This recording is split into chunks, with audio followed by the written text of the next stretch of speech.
I never thought fixing an old typewriter could be unsettling. Yet here I was, hunched over the keys in that cramped little repair shop, feeling a pair of eyes on me that had nothing to do with the ribbon or the platen. Her name was Claire. She wasn't someone you'd forget in a crowd, though it wasn't about looks, not really. There was this calm precision in the way she moved, as if she carried her life in measured gestures. The tilt of her head when she listened, the way she set her coffee cup down without a single tremor. Mid-40s, confident, sharp, with a laugh that didn't quite reach her eyes. And yet, somehow, it did. She leaned against the counter behind me, arms crossed, watching me fumble with a spring that refused to stay in place. "Careful with that," she said softly, not like a warning, but like she cared whether I hurt myself. I didn't answer right away. I just felt the tension in my own shoulders, stiff and self-conscious. Then, almost instinctively, our eyes met. It was one of those moments where you notice everything. The subtle rise of her brow, the way the light caught in her hair, the slight curve of her mouth that didn't say anything, but somehow said everything. My heart knocked a little harder than it had any right to. "You're not supposed to struggle with this," she added, a teasing lilt in her voice. "Or maybe you are. Makes it more interesting to watch." I laughed, uneven, and tried to mask the flush creeping up my neck. She smiled then, not a full, easy smile, but something closer to a secret shared across the gap between us. I didn't know if it was pity or playfulness, but either way, I wanted to lean closer, hear her voice just a little longer. There was a silence after that, the kind that isn't empty. She didn't move, and I couldn't stop noticing the small gestures. Her fingers brushing against the edge of the counter, the faint scent of whatever perfume she wore, not overpowering, but there, lingering. I wondered if she noticed me noticing. Then, out of nowhere, she reached for a small screwdriver on the counter and handed it to me without a word. Our fingers brushed, quick, almost accidental, and I swear the world shrank to that tiny spark of contact. Her eyes flicked up at me, and for a heartbeat, it felt like she'd stepped into my skin, seen what I hadn't wanted anyone to see. I cleared my throat, trying to sound casual, but it came out rough. "Thanks," I said. Nothing more, though I wanted to say 100 other things. I wanted to tell her that I could feel something shifting in the air between us, that her glance had left a trace I didn't know how to erase. She tilted her head, as if weighing some invisible thought. Then she straightened, smooth and deliberate, and went back to the counter. I could feel her presence lingering behind me, like sunlight through a crack in a curtain, warm, subtle, impossible to ignore. By the time I finally returned the typewriter to its case, my hands were shaking slightly, and I realized I'd been staring at her longer than was polite. She caught my eye again, a flicker of something, mischief, curiosity, and then turned away to organize some papers. I wanted to reach out, to say something that mattered, but my tongue wouldn't work. So I did the only thing I could. I left, and the sound of the bell over the door felt like a punctuation mark on the unspoken, electric conversation we hadn't had. And now, hours later, I can't stop thinking about that briefest touch, that glance that lingered a second too long, and the way her friend had looked at me afterward, as if she already knew something I didn't. I keep replaying it in my mind, wondering when, or if, the air between us will change again. I didn't expect to see her again so soon. The repair shop had emptied out, leaving only the faint hum of fluorescent lights and the scent of oil and old paper. Claire was perched on a tall stool behind the counter, half buried in a stack of invoices, her hair pulled into a loose knot at the nape of her neck. The kind of casual disorder that made her look human, vulnerable. "I thought you might need a hand," I said, trying to sound casual as I stepped closer, carrying the typewriter from earlier. My voice felt too loud in the quiet room.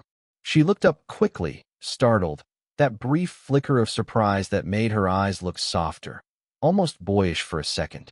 Then she masked it with a faint smile. "I can manage," she said, voice even, controlled. But the way her fingers tapped nervously on the counter betrayed her composure. I set the typewriter down gently, watching her hands. There was something about the lines in her palms, the careful way she adjusted her sleeve over a wrist that looked worn from years of work.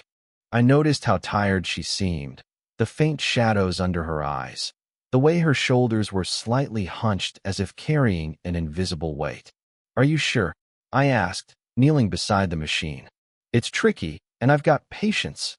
Her laugh was soft, hesitant, not the kind that fills a room, but the kind that hangs quietly in the air, meant only for the person standing there.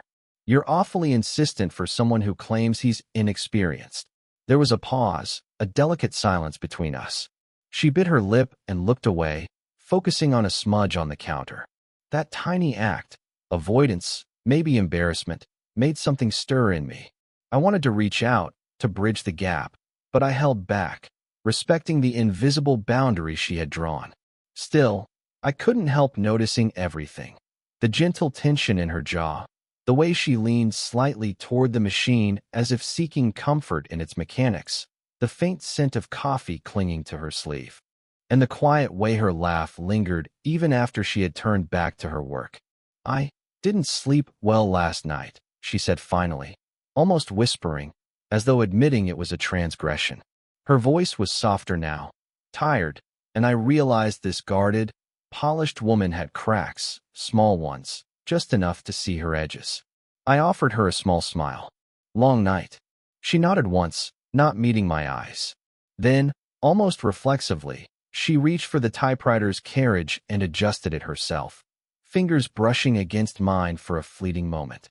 It was quick, almost nothing, yet electric, a shock I couldn't explain.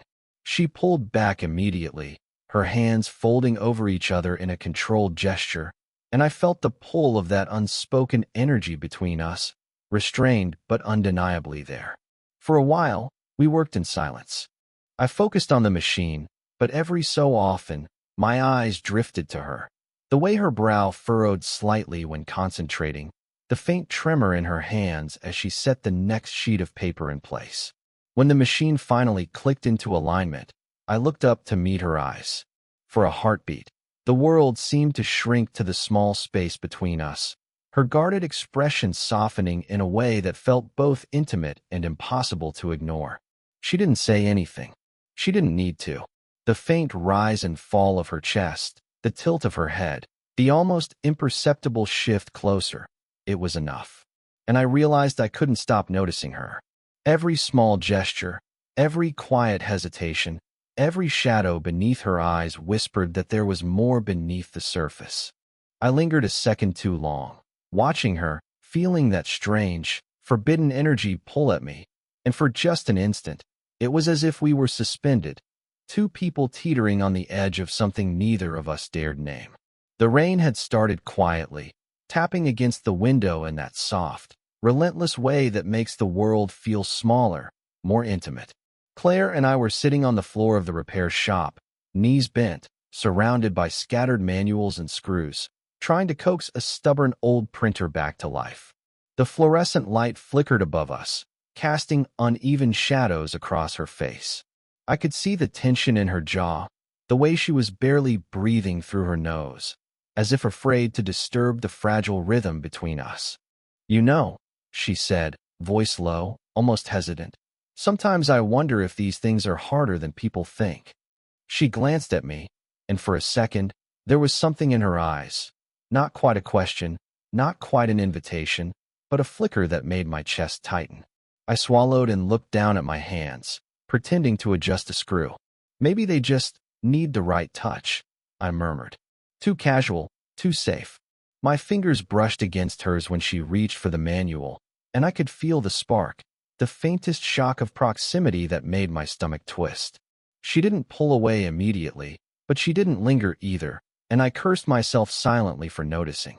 A sudden buzz from her phone made both of us jump. She glanced at the screen, and I saw her expression shift, sharp, brief, like a shutter closing. "It's nothing," she said, slipping the device back into her bag. I didn't push. I couldn't.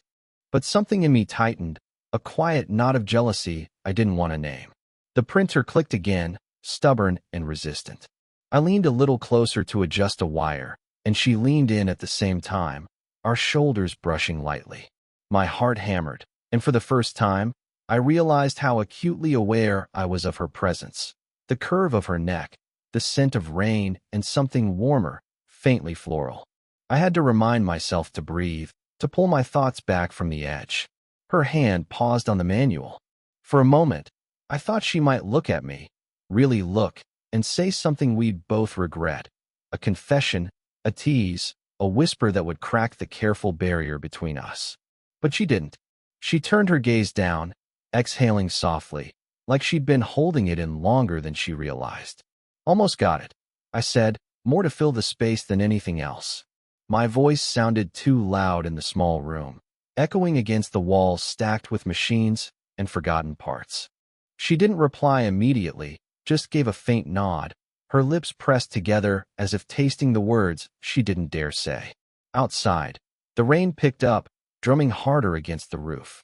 The shop felt impossibly small, intimate, as if we were trapped in this little bubble with only the printer and the quiet, charged moments between us. My hand twitched slightly, wanting to brush a stray lock of hair from her forehead, wanting to reach closer, to cross the line I knew we couldn't. And then, the storm's rhythm seemed to shift with a sharp knock at the door. Someone calling her name. A friend? An errand? I don't know. But just like that, the tension snapped, and we were reminded of the world outside our tiny bubble. Rules, time, life itself. I sat back slightly, forcing my hands to work on the printer like it was all that mattered. But I couldn't stop feeling the pull, the gravity of what almost happened. Her glance, the quiet brush of our shoulders, the unspoken question that hung in the air, it wouldn't leave me. And when she finally stood to answer the door, I realized I had been holding my breath the entire time, afraid to let the moment slip, afraid that if I looked away, I'd lose the chance to feel her near me at all. I found her in the back of the shop, leaning against the workbench with her arms folded, staring out the small, rain-streaked window. The storm had quieted to a drizzle, but the air between us felt thick, charged, impossible to ignore. I sat on the floor a few feet away, pretending to organize some scattered tools, though my hands trembled more than I'd like to admit. She didn't look at me at first, just kept staring at the gray sky, lips pressed together like she was tasting some bitter thought she couldn't spit out. I wanted to ask her if she was okay. I wanted to step closer. But something in her posture, tense, rigid, hesitant, told me she wasn't ready for words, or maybe she was afraid of them. Finally, she spoke. "What are we doing, Alex?" Her voice was low, even, but there was an edge to it that made my chest tighten. I mean, really? This, whatever this is, it can't just be like this. I froze. The words hung in the air like smoke, twisting between us. I wanted to laugh nervously, brush it off, but I couldn't. The truth was, I had been circling the answer for weeks, terrified of admitting it, even to myself. I don't know, I said, finally, voice small, uneven. I looked down at the wrench in my hand, feeling the weight of it, wishing it could anchor me to something real. I don't want to mess it up. She turned slowly, her eyes locking on mine. I saw something raw in them, confusion, fear, frustration, maybe even a little hurt. And in that look, I realized we could no longer pretend this was normal. That the tiny spark between us wasn't going to stay confined to stolen glances and brief touches. Her hands rested on the edge of the bench, knuckles white, gripping as if she needed to hold herself steady. "Alex, I can't keep pretending that none of this matters. That I'm not thinking about you, every day." I swallowed hard, my heart hammering. Part of me wanted to reach for her, to erase the tension with a touch, but another part, the part that feared every consequence, every judgment, every messy human complication, stopped me. I sat frozen, aware of the quiet, deafening space between us. We didn't speak for long stretches, just stared at each other, each breath measured, slow, hesitant. I noticed the faint tremor in her lips, the way her eyes glistened despite the dim light. And I realized I had been holding myself back, terrified of crossing a line I didn't even know existed. Finally, she exhaled, the sound soft, fragile, a whisper of defeat. "I don't know if I should be here, if I should feel this, if any of this is right." Her gaze dropped, shoulders sagging just a fraction, a crack in the armor she had held around herself for years. I wanted to say something, anything, but the right words were gone. I could only watch, helpless, as the woman who had quietly occupied my thoughts every day revealed the part of herself she rarely let anyone see. And then she looked at me again, eyes wide, trembling, and whispered the line that would haunt me long after the shop was empty and the storm passed. I don't think I can do this without losing myself. I didn't know why I had stayed behind after closing. Maybe part of me was waiting for her. Maybe I couldn't tear myself away. Claire was sitting cross-legged on the floor near the counter, a small cardboard box open in front of her. I hadn't noticed it before. "What's that?" I asked, crouching down carefully, not wanting to startle her. She looked up, eyes glossy, hesitant. "Old things," she said, voice quiet. "Letters, photos, reminders." She reached for a folded envelope and held it out to me, trembling slightly. "I don't usually share these." I took it gingerly, feeling the weight of something more than paper in my hands. The handwriting was familiar, looping and soft, a name I didn't recognize at first. Then I read the date, nearly 20 years ago. A letter she had written to someone she had loved and lost. The words were honest, raw, full of longing and regret. She had been so young, so fearless in her heart, yet her signature trembled at the bottom, unsure, vulnerable. I looked at her, really looked. The confident, composed woman from the shop was the same person who had once loved deeply and painfully, who had been hurt in ways she didn't often let anyone see. I felt a strange ache in my chest, both for her and for the life she had carried alone since then. "She didn't write back," she murmured, her fingers brushing against the envelope. I waited. I hoped. But she never did. Her gaze flicked to me, and I saw something I hadn't seen before, a quiet, haunting sorrow. I reached out, almost without thinking, and touched her hand. She didn't pull away, but she didn't move closer either. The air between us felt charged, suspended. "I'm sorry," I said softly. "I can't imagine losing someone like that." She shook her head, a faint, bitter smile tugging at her lips. "It's not just losing someone," she whispered. "It's losing a version of yourself you thought would last forever, and somehow learning to live without it." The room fell silent except for the faint hum of the heater. I felt my own chest tighten, realizing that what I'd felt for her, the pull, the tension, the tiny sparks, wasn't just about proximity or curiosity. It was something deeper, fragile, and complicated. I looked down at the letter again, then at her face. "You've carried this all alone?" I asked, voice almost breaking. She nodded, eyes fixed on the envelope. "Some things don't get easier, Alex. They just get quieter, until someone notices, or until they don't anymore." I couldn't look away.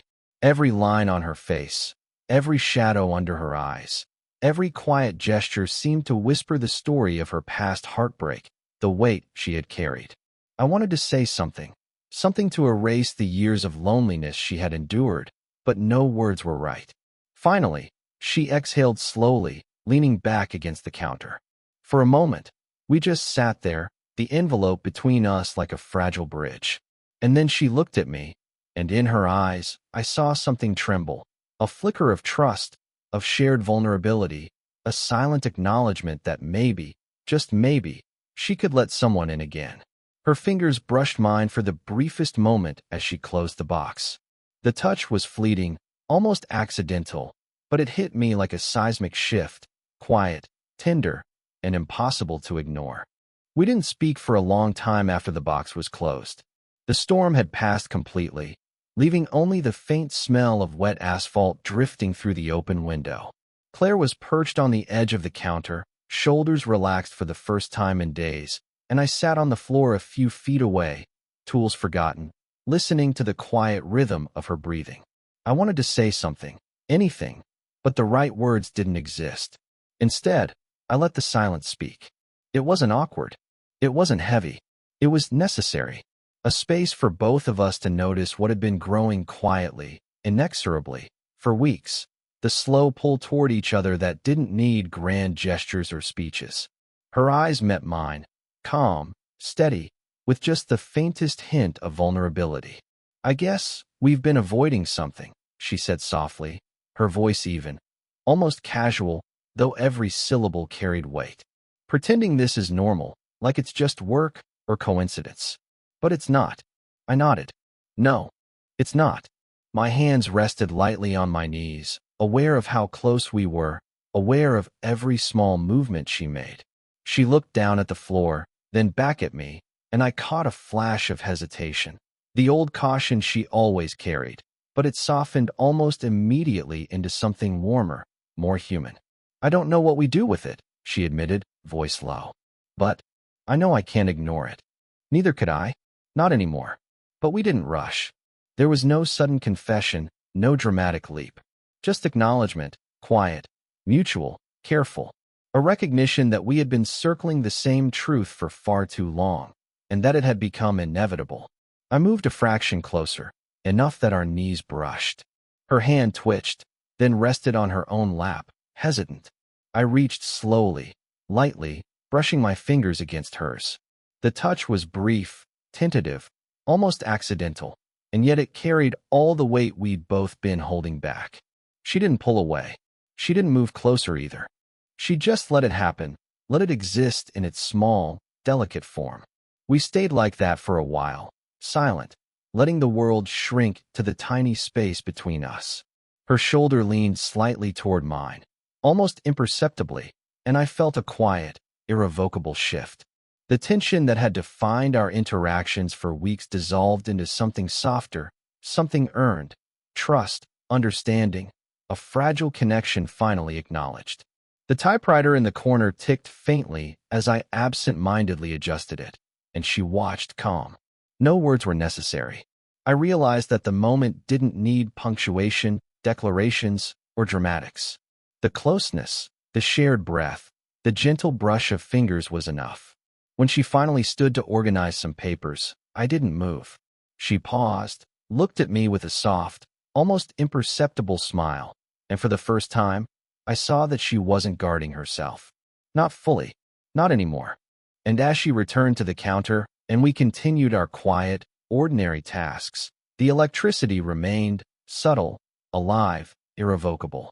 Two people who had circled each other carefully, who had carried hesitation and fear and longing, were finally here, present in the same room, aware of each other, and nothing more needed to be said.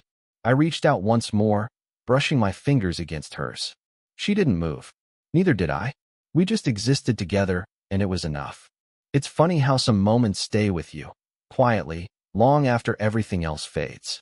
I remember the first time I saw Claire in that repair shop, the way she leaned against the counter, calm and impossible to read. Back then, I thought I was just curious about her, about the spark between us. Now, I realize it was the beginning of learning something entirely new about myself and about love. We're not in a whirlwind, fairy tale kind of story. There's no dramatic climax, no perfect resolution. We move slowly, deliberately, because what we share is fragile, earned, and real. Claire has changed, subtly. She laughs easier now. Her gaze lingers a fraction longer, and I can tell she stopped carrying all of her burdens alone. The quiet tension that once filled our interactions has softened into something warm, a companionship that doesn't need words to validate itself. And me? I've learned patience in ways I didn't know I could. I've learned how to notice the small details, the way her fingers brush a book's edge, the flicker of thought in her eyes, the way she leans back when she's comfortable. I've learned that some connections don't need to be rushed, and that sometimes the most profound intimacy comes from silence, from presence, from the simple acknowledgement that someone matters. We've learned from each other, too. I see her courage in her quiet vulnerability, and I understand that love isn't always about grand gestures or declarations. It's about showing up, over and over, for someone whose presence changes the rhythm of your life. And Claire has taught me that the heart can hold on, even when past heartbreak threatens to weigh it down. There's a simplicity in the way we exist together now. We work on typewriters, on small repairs, on whatever tasks the day brings. And yet, every shared glance, every faint smile, every brush of hands carries the weight of everything that came before. The longing, the near misses, the storms, the quiet confessions. It's grounded, human, flawed, and entirely ours. Sometimes, when I sit back and watch her organize the counter or sort through old letters, I think about how far we've come. Not because the world changed, but because we changed. We've allowed ourselves to be seen, allowed our hearts to stretch, to ache, and to trust. And somehow, in that quiet acceptance, love feels less like a spark and more like a steady, warm flame. It isn't perfect, it isn't fast, but it's ours, and that makes all the difference. I catch her glance from across the room, and in that instant, all the hesitation and fear melts away, leaving only the quiet, undeniable truth. We've arrived here together, by accident, by choice, and by patience. If this story made you feel something, let me know in the comments. Would you want more stories like this?